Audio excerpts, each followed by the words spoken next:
రావాలి, ఎక్కడ పిల్లలు అక్కడే మరి వారు తమ తమ జిల్లాల్లోనే తమ తమ ప్రాంతాల్లోనే హైదరాబాద్కి వలస వచ్చే అవసరం లేకుండా మరి బ్రహ్మాండంగా అక్కడే స్థిరపడాలన్న కోరికతో ఈ ఐటీ హబ్లు అత్యాధునికంగా 10 కేంద్రాల్లో మేము కట్టాం. ఇవాళ అవన్నీ కూడా కాంగ్రెస్ ప్రభుత్వం వచ్చిన తర్వాత దివాలా తీసి బూత్ బంగ్లాలుగా మారిపోయే పరిస్థితి వచ్చింది. అందుకే ఇవాళ కేంద్ర మంత్రి గారిని ఏం కోరామంటే, ముఖ్యంగా వరంగల్ అనేది హైదరాబాద్ తర్వాత 2వ అతిపెద్ద పట్టణం తెలంగాణలో. 10 లక్షల జనాభా ఉన్న పట్టణం, బ్రహ్మాండంగా పెద్ద ఎత్తున కాలేజీలు, పెద్ద ఎత్తున విద్యార్థులు ఉన్న ప్రాంతం వరంగల్. అక్కడ మంత్రి గారిని మేము కోరింది, మీరు మా గతంలో చేసిన పనులన్నీ వారికి వివరించి చెప్పాం, కానీ ఈ 2 ఏళ్లలో ఐటీ గ్రోత్ మందగించింది. ఇది మేము చెప్తున్న మాట కాదు, మేము చేస్తున్న ఆరోపణ కాదు. 9,46,000 ఉద్యోగాలు మేము మా ప్రభుత్వం వైదొలిగిన నాడు హైదరాబాద్ తెలంగాణలో 9,46,000 ఐటీ ఉద్యోగాలు ఉన్నాయి. మరి ఈరోజు మన రాష్ట్ర ప్రభుత్వం వాళ్ళు చెప్తున్న మాటలే గవర్నర్ గారి ప్రసంగంలో చెప్పారు, 7,000 ఉద్యోగాలు తగ్గాయి, ఇప్పుడు కేవలం 9,39,000 ఉద్యోగాలు ఉన్నాయని. మొన్న బడ్జెట్ ప్రసంగంలో బట్టి విక్రమార్క చెప్పారు, ఆర్థిక మంత్రి గారు, డిప్యూటీ సీఎం గారు, కేవలం 9,39,000 అంటే మేము దిగిపోయిన నాడున్న ఉద్యోగాల కంటే 7,000 ఉద్యోగాలు ఇవాళ రాష్ట్రంలో ఐటీ రంగంలో తగ్గినాయని చెప్పి రాష్ట్ర ప్రభుత్వమే స్వయంగా ఒప్పుకుంటా ఉంది.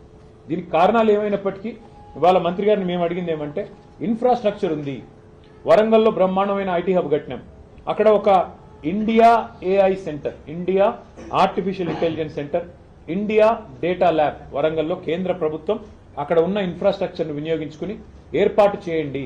హైదరాబాద్ తర్వాత అంత ప్రాముఖ్యత ఉన్న నగరం వరంగల్, కాబట్టి తెలంగాణలోనే మరి 2వ అతిపెద్ద నగరం వరంగల్, అక్కడ ఏర్పాటు చేయండి ఇండియా ఏఐ ల్యాబ్, ఒక ఇండియా ఏఐ సెంటర్ లేదా ఇండియా ఏఐ డేటా ల్యాబ్ ఏర్పాటు చేయండి అని చెప్పి కొత్త పాలసీలో భాగంగా వారిని కోరడం జరిగింది.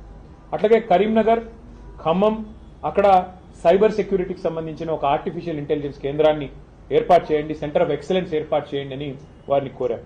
అట్లాగే సెమీ కండక్టర్ డిజైన్ మరియు డీప్ టెక్ రంగాల మీద మరి దృష్టి సారించే విధంగా STPI centre, software technology parks of India సెంటర్లను, centre of excellence, centre for entrepreneurship కూడా ఏర్పాటు చేయండి. మీకు ఇష్టమైన చోట, అది మహబూబ్నగర్ కావచ్చు, నల్లగొండ కావచ్చు, మీకు ఇష్టమైన చోట ఈ 10 ప్రాంతాలు ఉన్నాయి, ఎక్కడ మీకు అనుకూలంగా ఉంటే అక్కడ మీరు దయచేసి ఇది కూడా ఏర్పాటు చేయండి.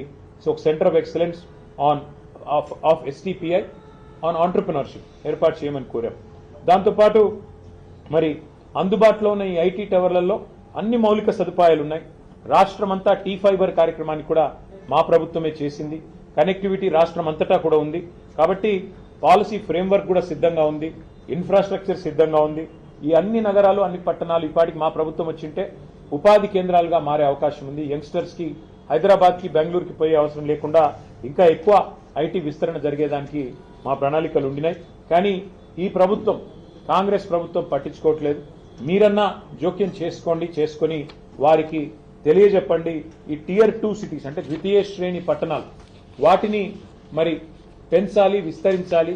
ప్రపంచవ్యాప్తంగా ఉన్న ట్రెండ్కు అనుకూలంగా మనం కూడా ఏఐని వినియోగించుకోవాలి, ఆర్టిఫిషియల్ ఇంటెలిజెన్స్ని. అందులో భాగంగానే ఏఐ డేటా ల్యాబ్స్ కానీ, ఏఐ సెంటర్స్ కానీ ఏర్పాటు చేయండి అని చెప్పి మరి కేంద్ర మంత్రి గారికి కొన్ని విలువైన సూచనలు కూడా చేయడం జరిగింది. దాదాపు అన్ని విషయాలు కూడా వారు విన్నారు. మరి విని తప్పకుండా పరిశీలిస్తానని చెప్పి మాటిచ్చారు. మాటిచ్చిన తర్వాత మరి రైల్వే, అదేవిధంగా ఐటీ 2 రంగాలకు సంబంధించి కూడా చాలా సావధానంగా అన్ని కూడా వారికి వివరించి చెప్పాము. న్యాయం జరుగుతుంది అని చెప్పి ఆశిస్తాము. Thank you. ఢిల్లీకి వస్తుంది సీఎం రేవంత్ రెడ్డి ఉంటున్నటువంటి సమయంలోనే కేటీఆర్ వస్తున్నారు, ఇద్దరేదో కోఆర్డినేషన్ చేసుకోవడానికి, మీటింగ్ పెట్టుకోవడానికి వస్తున్నారని చెప్పి మధ్యాహ్నం ధర్మపురి అరవింద్ కామెంట్. అంటే ఆయన జూబ్లీ హిల్స్ లో ఉంటాడు, నేను కొద్ది దూరంలో ఉంటాను, మాకు ఢిల్లీ దాకా రావాల్సిన అవసరం సీక్రెట్ మీటింగ్స్.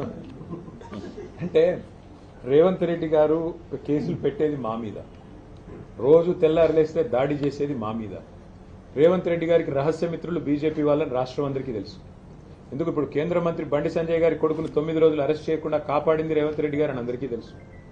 కేంద్ర మంత్రి మరి కేంద్ర పథకంలో, అమృత్ పథకంలో రేవంత్ రెడ్డి గారి బావమరిది కాంట్రాక్ట్లు ఇచ్చింది ఎవరో అందరికీ తెలుసు. కేంద్ర మంత్రులు ఇక్కడ ఉన్న వాళ్ళందరికీ తెలుసు. అట్లాగే ఇవాళ సింగరేణిలో కుంభకోణం జరుగుతుంటే కూడా అక్కడ సృజన్ రెడ్డి గారి నాయకత్వంలో, రేవంత్ రెడ్డి గారి బావమరిది గారి నాయకత్వంలో భారీ కుంభకోణాలు జరుగుతుంటే మేము వచ్చి ఇక్కడ కంప్లైంట్ చేస్తే కూడా కేంద్ర ప్రభుత్వం స్పందించట్లేదని అందరికీ తెలుసు. హైదరాబాద్ సెంట్రల్ యూనివర్సిటీ భూముల మీద మేము ఉద్యమం చేస్తే, పిల్లలు ఉద్యమం చేస్తే అల్టిమేట్గా సెంట్రల్ ఎంపవర్డ్ కమిటీ మరి సుప్రీంకోర్టు అపాయింట్ చేసిన కమిటీ వచ్చి దీన్ని వెంటనే విచారించండి ఈడీ అని చెప్పారు. ఇంతవరకు మరి అతి లేదు గతి లేదు. ఈడీ దాడులు జరిగితే రాష్ట్రంలో మంత్రుల మీద పొంగులేటి శ్రీనివాసరెడ్డి మీద 2 ఏళ్ల తర్వాత కూడా ఇంతవరకు కేసు లేదు. కాబట్టి ఎవరికి రహస్యమిత్రులు, ఎవరితో కలిసి ఉన్నారు రాష్ట్ర ప్రజలకి తెలుసు, మీకు తెలుసు. మరి మాకు రేవంత్ రెడ్డి గారిని కలవాల్సిన అవసరం కానీ రేవంత్ రెడ్డి గారితో సంభాషించాల్సిన అవసరం కానీ మాకు లేదు. రేవంత్ రెడ్డితో తలపడుతున్నాం. ఆయన అరాచకాలని ఇవాళ ఒక మాట చెప్పాలంటే నిన్న హైకోర్టు చెప్పింది హైడ్రా అనేది 9 తలల విషసర్పం అని చెప్పింది నిన్న హైడ్రా గురించి. ఏది రాష్ట్ర హైకోర్టు. ఇంతకంటే చెంపపెట్టు ముఖ్యమంత్రికి ఏముంటుందని నాకు అర్థంగా సిగ్గుండాలి. బడాబాబులను మాత్రం వదిలిపెట్టి గరీబోళ్ల ఇండ్ల మీద పడి, బడాబాబులు అంటే ఎవరండి? రాష్ట్ర రెవెన్యూ మంత్రి పొంగులేటి శ్రీనివాసరెడ్డి ఇల్లు చెరువులో ఉంటుంది, దాన్ని హైడ్రా ముట్టదు. రాష్ట్ర ముఖ్యమంత్రి గారి సోదరుడు ఇల్లు ఎఫ్టీఎల్లో ఉంటుంది, దాన్ని హైడ్రా ముట్టదు. రాష్ట్ర మంత్రులు వివేక్ గారు, శాసన మండలి చైర్మన్ సుఖేందర్ రెడ్డి గారు, రాష్ట్రంలో ఇంకా కీలక నేతలు చాలా మంది బిల్డింగ్లన్నీ చెరువుల్లో ఉన్న శిఖాల్లో ఉన్న వాటిని మాత్రం హైడ్రా ముట్టదు. ఎవరిని ముడుతుంది హైడ్రా? బీద బిక్కి మధ్యతరగతి ప్రజలు. నేను అడుగుతా ఉన్న ముఖ్యమంత్రిని, కబ్జా కోరులు అంటున్నావు, అందరికంటే పెద్ద కబ్జా కోరులే నీ అన్నదమ్ములు కదా. అందరికంటే ఎక్కువ ఆస్తి దోస్తున్నది, అందరికంటే ఎక్కువగా ఇవాళ విధ్వంసం చేస్తున్నది నీ మంత్రులు కదా. 1 కోటి ఎకరాలు నిషేధిత జాబితాలో పెట్టింది నీ మంత్రి కాదా? కేసీఆర్ గారు దిగిపోయినాడు, కేసీఆర్ ప్రభుత్వం దిగిపోయినాడు. రాష్ట్రంలో నిషేధిత భూముల సంఖ్య ఎంత అంటే, మొత్తం సైజ్ ఎంత అంటే 16 లక్షల ఎకరాలు. ఇవాళ 1 కోటి ఎకరాలకు చేరుకుంది. ఏ కారణం చేత పెడుతున్నారు 1 కోటి ఎకరాలు? 30% కమిషన్లు తీసుకోవట్లేదా నీ మంత్రులు? కబ్జా కోరులు, భూ దందాలు చేసేది, భూమిని ఇలా భూహారతిలాగా మింగుతున్నది నీ ప్రభుత్వం కాదా? నీ మంత్రులు కాదా? ప్రజలకు తెలియదా? కాబట్టి హైడ్రా పేరిట నువ్వు సృష్టిస్తున్న అరాచకం, పేదవాళ్ళ ఇల్లు కూలగొడుతూ హైదరాబాద్లో ఒక ఇల్లు కట్టాడా 2 ఏళ్లలో, 2.5 ఏళ్లలో? ఎన్ని ఇల్లు కూలగొట్టావు నువ్వు?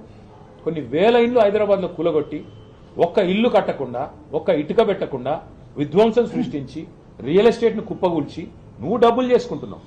పెద్ద పెద్ద బిల్డర్లు ఇవాళ చెరువుల్లో ఇల్లు కడుతుంటే, పెద్ద పెద్ద బిల్డింగ్లు కడుతుంటే నీకు కనబడదు. కానీ ఇవాళ పెద్ద పెద్ద